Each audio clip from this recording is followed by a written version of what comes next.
Hi, everybody. Welcome to the Be Your Own Hero podcast. I'm your host, Brittany Renew, fantasy author and entrepreneur. I'm excited to have a fellow author here today, a fellow fantasy author. And this is an author that I actually found through TikTok, of all places. Not that anyone's really surprised by that these days, I guess.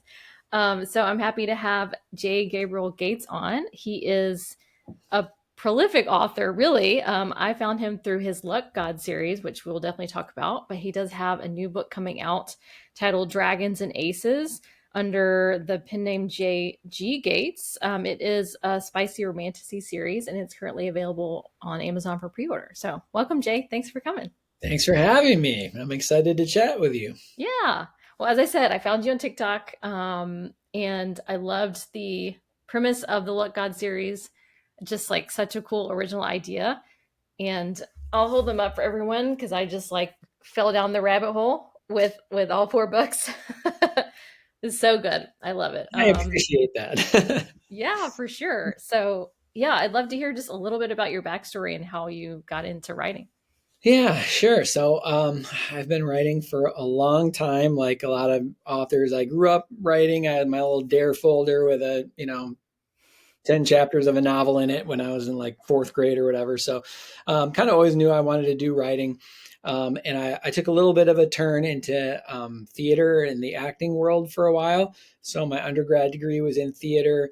I moved out to Los Angeles and did some acting. I did TV commercials and stuff out there for a while, and also screenwriting because I ultimately knew I wanted to write books, but I knew also I needed a little more life experience under my belt before I jumped into that. Mhm.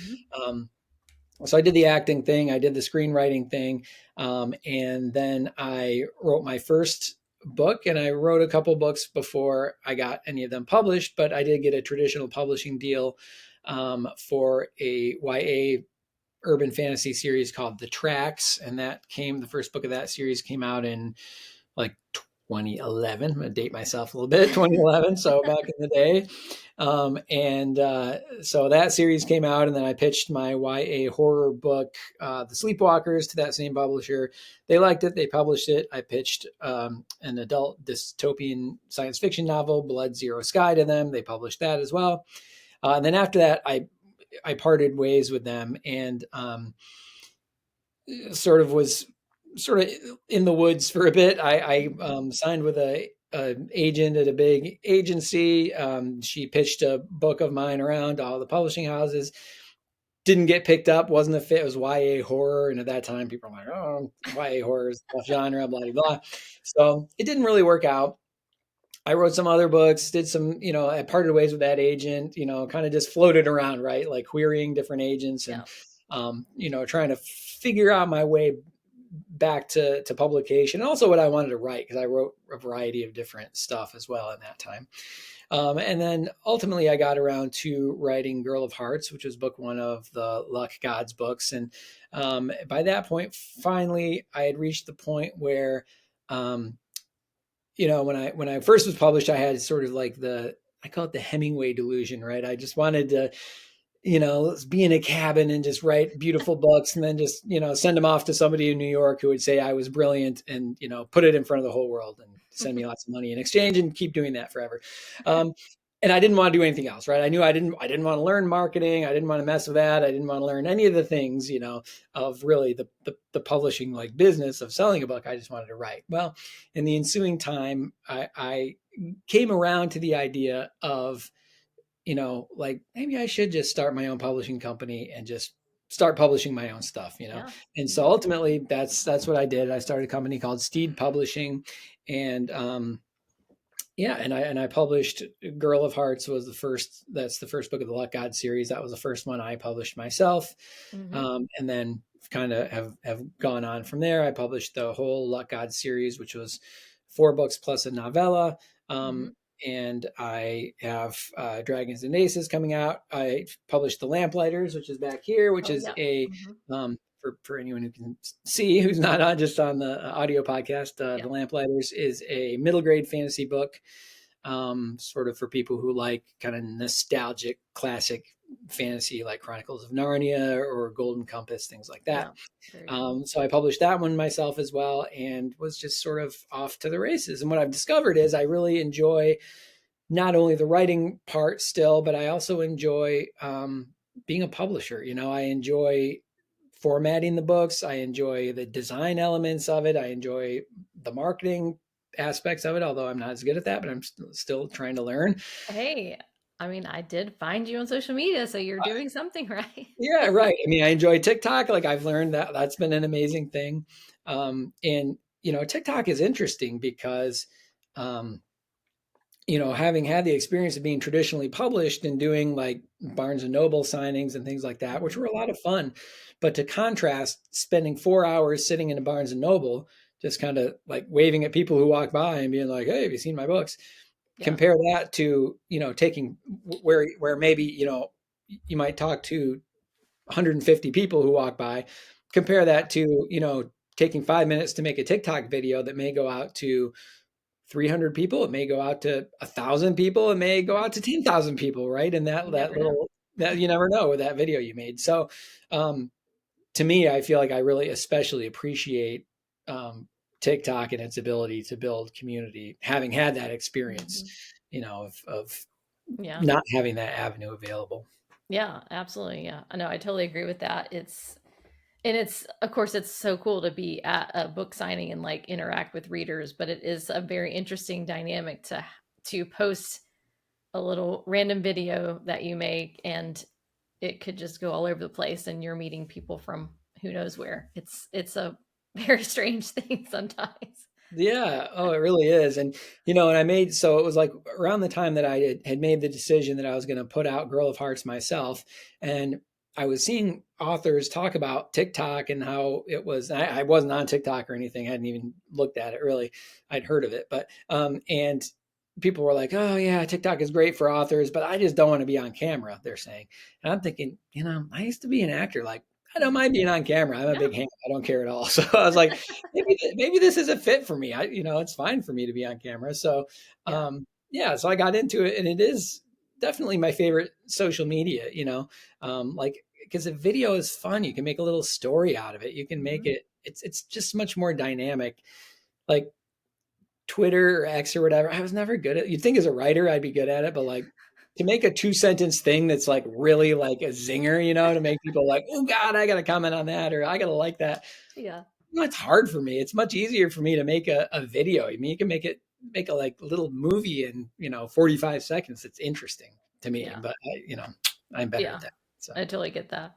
yeah. So, how did you like obviously I know you said you parted ways with publisher and an agent and all that, but what was there like a bigger motivation to go from traditional to self-publishing? Because that is kind of, I mean, I think that's interesting to talk about because there's so many authors out there who maybe have only been self-published and they dream of being traditionally published. And so it's like you kind of had like this backwards experience. So I think that's very interesting.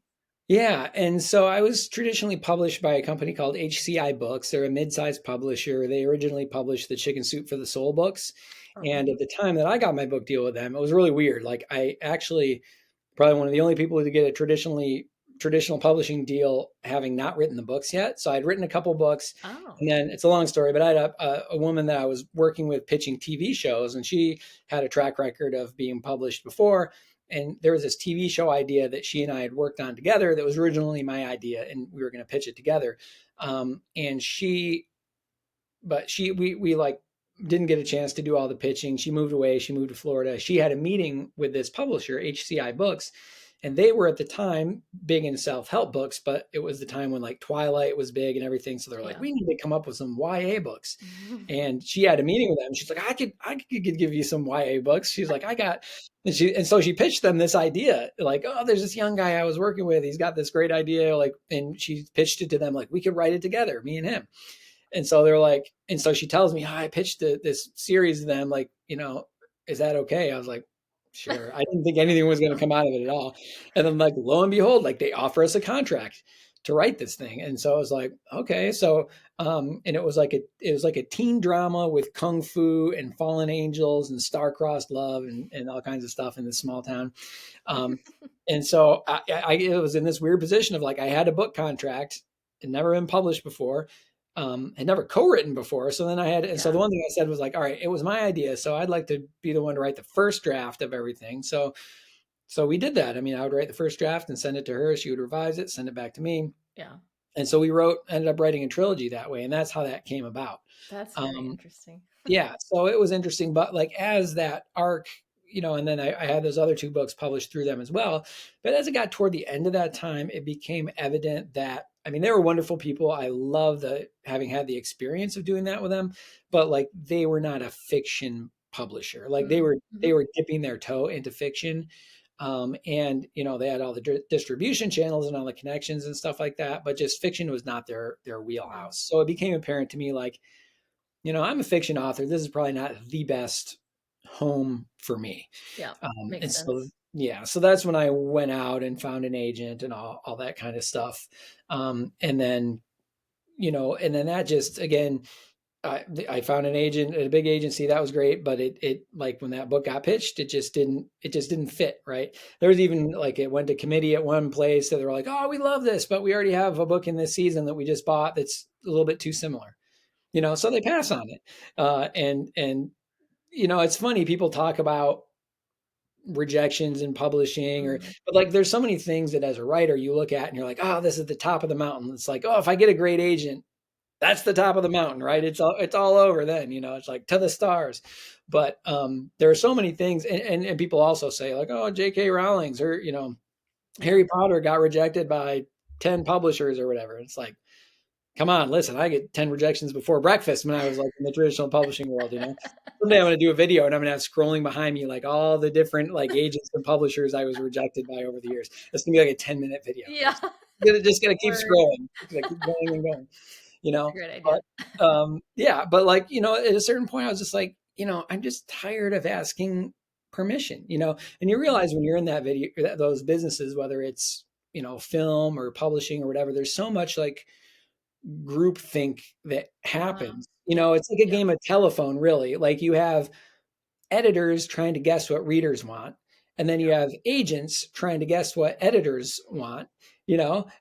and they'll be like, so when I was pitching that, um, like after I had the traditional publishing deal and I got the agent, it was a YA horror book that we were trying to pitch. And like, just like the word on the street was like, YA horror is a tough, like somebody had, like sold a YA horror book a year or two earlier for like a big amount of money, and then it didn't Yeah. earn out. And so Yep. everyone was cautious, like YA horror, we don't know about that. So I was like, right from the get go, I was like, oh, this is looking, it's going to be a tough sale, Yeah. you know? And so, and at a certain point I was just like, I'm tired of asking permission. Like, I know my books are good enough. I know my writing is good enough, even though in the process you still feel bad. Like you get a rejection and you Oh, still feel bad about it's it, imposter syndrome all the time. yeah, right. Well, yeah, you just question like, am I deluding myself? Like, Yeah. like maybe they're just, and there's also this like message out there, like this message of like a false meritocracy, really, where they're like, just don't give up. Like if it's good Yeah. enough, if you don't give up, you'll get there, and if you didn't make it, like maybe it's not good enough, make it better, and then don't give up and you'll get there. But like the reality is that there are a lot of, and I saw this, I went through an MFA program as well in writing, a Mm. lot of wonderful writers that I worked with, who, continued and worked hard and haven't given up, right? But, you're not seeing them on the New York Times bestseller lists, a lot of Yeah. them, right? And is it because they're not good writers? Like, no, I've read their writing. They're good writers. Mhm. Um, it's like, it's that game of telephone of like, Yep. traditional publishing saying, does it fit? Does it fit right this minute what we Yep. want? Um, And they're predicting, which is crazy. Yeah. Right, and they're projecting like how many books they're going to sell. Like maybe to make it worthwhile for them, they want to sell 20,000 books or whatever. Whereas for somebody to publish it themselves, maybe I'm like, you know what, I'd be very happy if I sell, 7,000 books. I'm very happy. I don't need Mhm. to reach 25,000 because I don't have a massive office in Manhattan or something that I need to pay the rent on. You Yeah, know, um, exactly. and the other thing I learned along the way is like, when you're younger too, I feel like there's this assumption like everybody knows more than me. Mm. It's like, oh gosh, these big editors in New York, They know more than me. Like the assistant to the literary agent that I'm pitching, doesn't think my book fits the market right now. Like they must know more than me. And it's like I feel like the more time goes by, the more like those dominoes get knocked down, and you're like, you know what? Especially if you're an expert in your genre, probably nobody knows more than you. You know what I mean? Like Yeah. if you read a lot in your genre and you're like Hmm. in the community and you're in the Facebook groups of people who read in your genre and you're watching the TikToks of the people who are reading the books that are popular, like don't assume that anybody knows more than you. Like Yeah. you're right there. You're getting that information. You don't have to be like three levels down in the game of telephone. Yeah. Um, Yeah. and so Trusting ultimately that's yourself with yeah, that trust information. in yourself. Yeah. Yeah. So anyway, I'm very happy to be in control of my own destiny and ultimately take my books and put them in front of readers and let the readers decide if they, like a book or a book series or not. Yeah. I mean, I think that's you said this phrase earlier, like to give yourself permission, because you don't like not you don't need to get permission from someone else, giving yourself the permission and then taking your destiny in your own hands. I mean, I think that's like what drew me to self-publish my book as well. And that's I've just seen so many independent authors talk about that. It's just like that game of just waiting and relying on someone else to tell you whether or not it's a good fit. Like it's just yeah, I got to that point where it's like I can't do this anymore. I'm just ready. I'm ready to put my book out into the world and see what happens. And to your point, it's like having as many people as have bought it, they love it, and that's like means the world to me. So it's just that's what it's ultimately all about, not being on the New York Times bestseller list, although that would be great. But Yeah, yeah, and I think for me personally, some of it is about validation, and it's Mhm. like, did I want the validation of some fancy people in New York to, anoint me as the next big thing? Yes. You know what? Yeah, That would have been great. But I can accept the validation of thousands of readers reading my book and rating it on Amazon and saying that they loved it and they yeah, enjoyed it and it was great, So I can get that validation in another way, right? It doesn't yeah, have to be funneled through this like very narrow funnel of like a few yeah. people that are One gatekeepers. and that's ultimately like why we write books anyway. I mean, obviously there's a story that we want to tell, but we're also writing books for the reader to enjoy. So it's about the reader at the end of the day, not the the publisher in New York, in Yeah. that perspective. So, yeah. Well, it's funny, like when I was first traditionally published too, I did look around and there's of course indie published, even though that was a little earlier in the, indie publishing was not as big as it is now, Hmm. but it was still like, some people would be out there and they're indie published. And there was a little bit of like, like, Jesus, like what they're in, like I had to go through all of this and get this validation, get this stamp of approval Yeah. to reach this point. And it's like they're at the same point and they didn't have to go through all, it's like forget them. Like they don't have the validation that I have. They shouldn't be here. Yeah. Right. It's like they cheated. They cut to the front of the line. And now, being indie published is like, yeah, it is true. You cut right to the front of the line, right? You're like, Yeah. you know what? I'm not going to wait for this person to say it's okay. I'm not going to wait for that person to say it's okay. I'm not going to wait for somebody to come down and give me a stamp of approval. I'm just going to cut right to the point where I'm just giving my books to people Yeah. and doing that. And it's like that's a great thing because I'm a very independent person. Hmm. I love not having to ask anyone's permission to put a book out or to do something weird or different with my books or you know um, like for example, like the kicks. So I've done a couple Kickstarters as well, Hmm.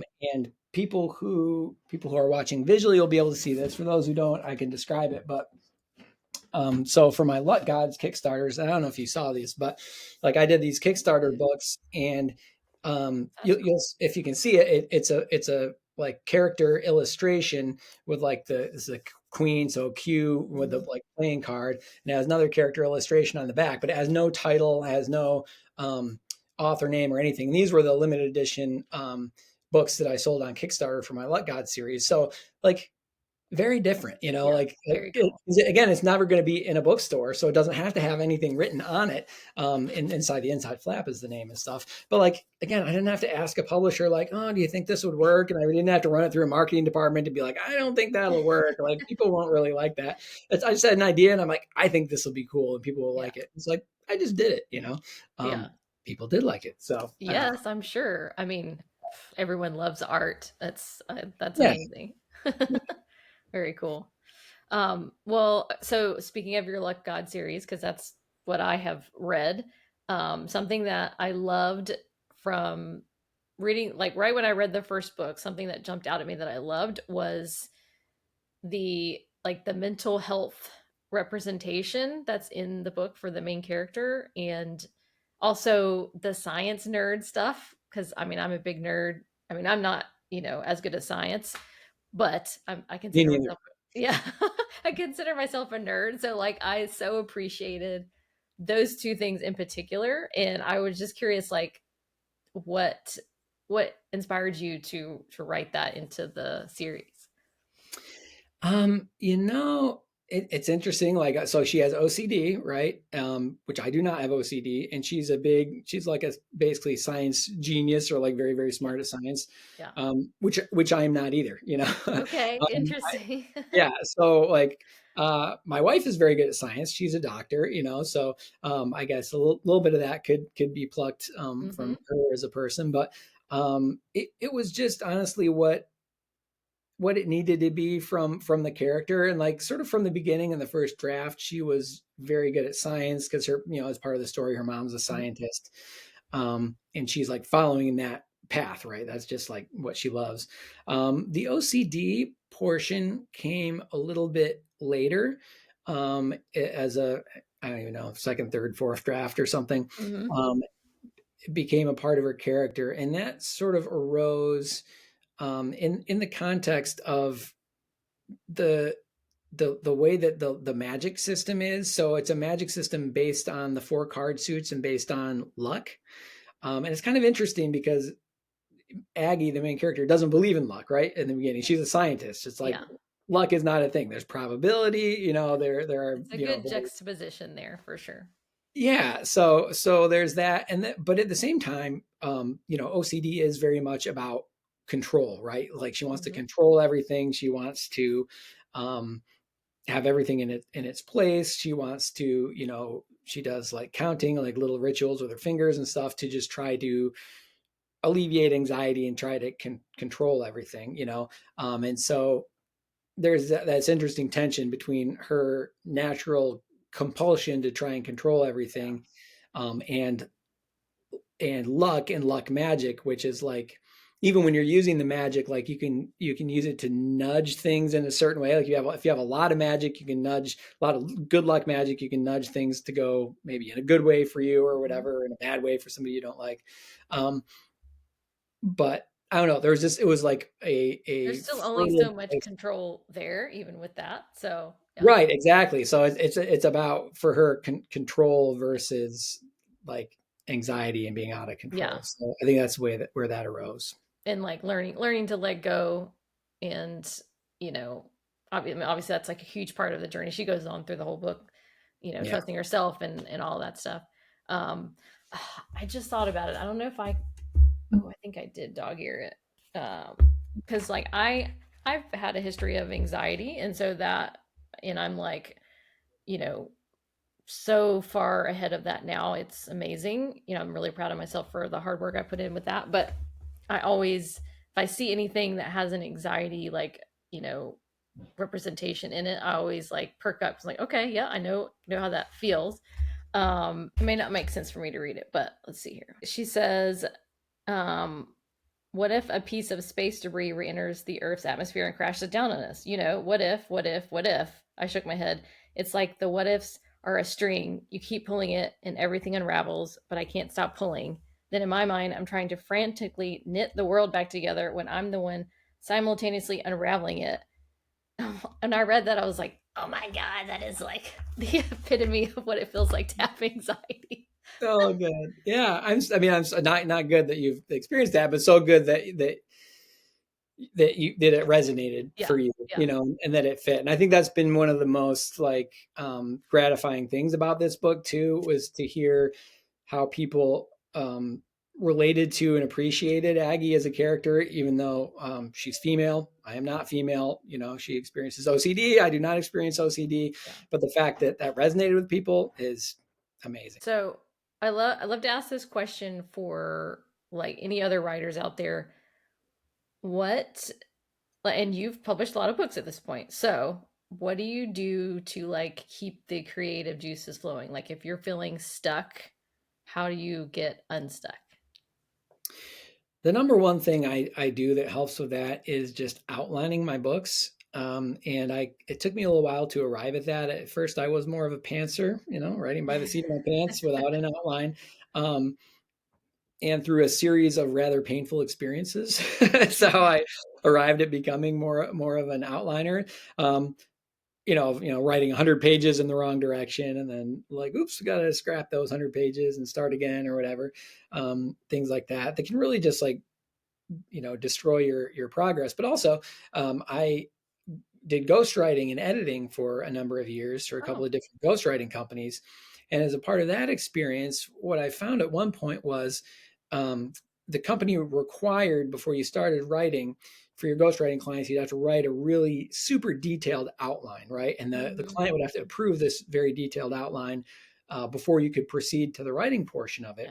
So I did that process. And so at the same time, I'm doing this project for a client, and I'm doing my own writing project. And what I would find was, when I'm writing the client's project, it's just like zooming along, no problem at all, And then when I go to write my own project, it's like grinding, like to just get anything out. It's like so hard. And I'm like, geez, why is it so easy to do their project and so hard to do mine? Imagine that. Yeah, and that's what I realized, like, okay. And the outlining part for the clients or for myself is um very hard and not fun, because you're Mhm. thinking, it's like so in the abstract. Like a lot of what I write is like the in the moment and the creating the language in the moment. Like that's the fun part. Yeah. It's like more like work to create the framework of the story, and Yeah. just not as fun. And it takes like longer than it should, and it's kind of like gives you a headache. But after that's done, it does make the writing so much easier, Mhm. because I just paste the outline at the bottom of the manuscript I'm working on. And every day when I sit down at the computer, there's not a moment ever where I'm like, what am I going to write today? Like, Yeah. I just look at the next line of the outline is right there. Like, oh, that's what I'm writing today. And so Yeah. I just start writing it. And Keeps you it on really track. does. It keeps me on track. It makes it so much easier. So yeah, that's really the secret. And the other secret is writing every day. I mean, I write Yeah. 7 days a week. Like, unless something big happens that prevents me from Mhm. doing it, 7 days a week. So my mind, I'm always in the story. I never fall out of the story. That is a very good point because I experienced that with my second book. So my my series, the first book, I finished it in 2013 and sat on it for 10 years. Didn't do anything. I went through experience of querying and just blah, blah, blah, got frustrated and stopped. So I came out with Lion of Fire in October of 2023. So at that point, I had started, got back into it. So I'm writing the second book because it's a series. And I got to this point last year where I was like, you know what? I got to find a way to like really make sure my schedule has time for writing. Otherwise, I'm never going to finish the second book.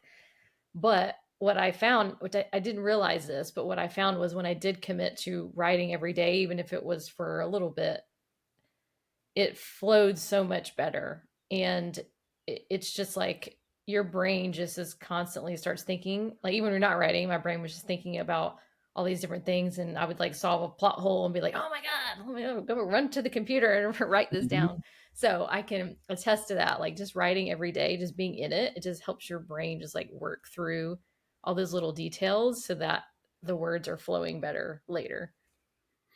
Yeah, and I think it's so easy. Like, if you are away from your manuscript for a week, you can come back and it's like you end up like re-describing things that you already described because you can't remember that you described it, Yeah. or It can be so like subtle things about like, oh, how's this character feeling about that character at this moment? Like maybe you forgot the last thing that happened between Yeah. them, so then Mhm. you have to go back and be like, hey, what's happening between them now?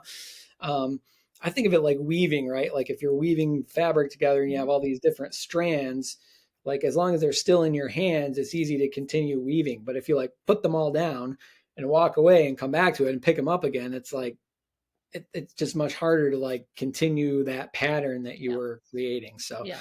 Absolutely. yeah, to me, it's very important part of my practice. Yeah. Very cool. So what would is there any other advice that you would give to writers, whether they are aspiring, still writing, haven't published yet, or how, are published? Well, for It's a those that loaded are, question. There's a lot yeah, of advice, but there's a lot. I mean, I think those are good pieces of advice. Write every day if you can, or as often as possible, even if it's only for 20 or 30 minutes. Outlining, I do recommend, even though it's painful sometimes. Um, New writers, I don't want to tell you that marketing is the hardest part, but marketing is the hardest part. spoiler alert. Sorry, Yes, it it is the hardest part. is. Because you can write a brilliant book, even traditionally published. You can write a fantastic book, and it can go on Amazon and sell zero copies. Yeah. Like there's like this misperception somehow that if you just like put a book out there, Yeah.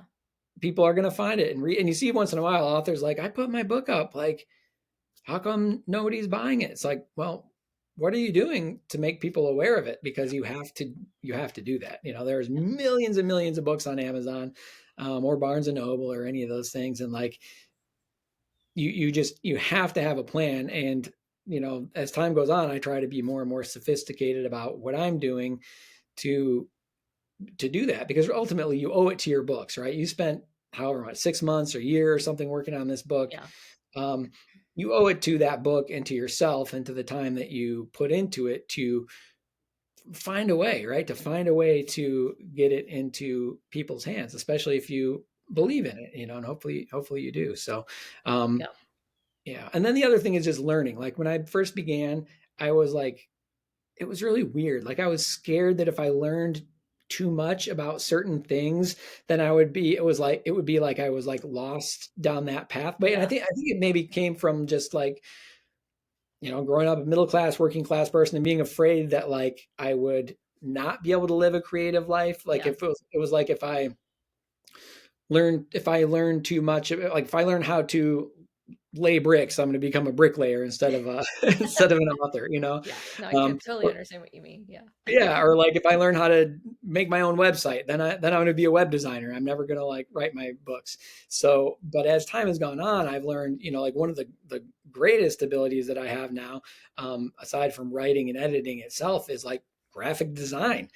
Hmm. I've been redesigning my own website, and I've created a lot of graphics for that. I've created a ton of graphics for my Kickstarters. I created a ton of graphics and slides for my social media. And like I would have spent many thousands of dollars on that if I hadn't learned to do that Yeah. myself. So, and as an indie author, like you have to learn a lot of different platforms. Like you just have to have a mindset of like, I'm going to learn. Yeah. And never be like, oh, I'm not gonna learn this, or I can't learn it, or I don't know. Like flip your mindset, be like, I'm going to learn. Yeah. Don't assume that somebody else can do it better than you once you've learned how to do it. You know what Yeah. I mean? Just give it a try. Maybe you'll learn. Maybe you'll be good at it. Like book covers, I've learned I actually love making book covers, and they've gotten progressively better. But now I feel pretty proud of my book covers. So I Yeah. don't know. It's a cool thing. That's very cool. That makes me think of a quote I've heard Reese Witherspoon say a couple times about how no one's gonna believe in your dream more than you are. So like that's why you got to get out there and just like make it happen, which is kind of to your point. Yeah, yeah, and it goes back to what we were saying before about just not asking permission, not waiting for somebody else, not assuming that somebody else is better than you or knows more than you or needs to give you validation before you can do XYZ. Like Yeah.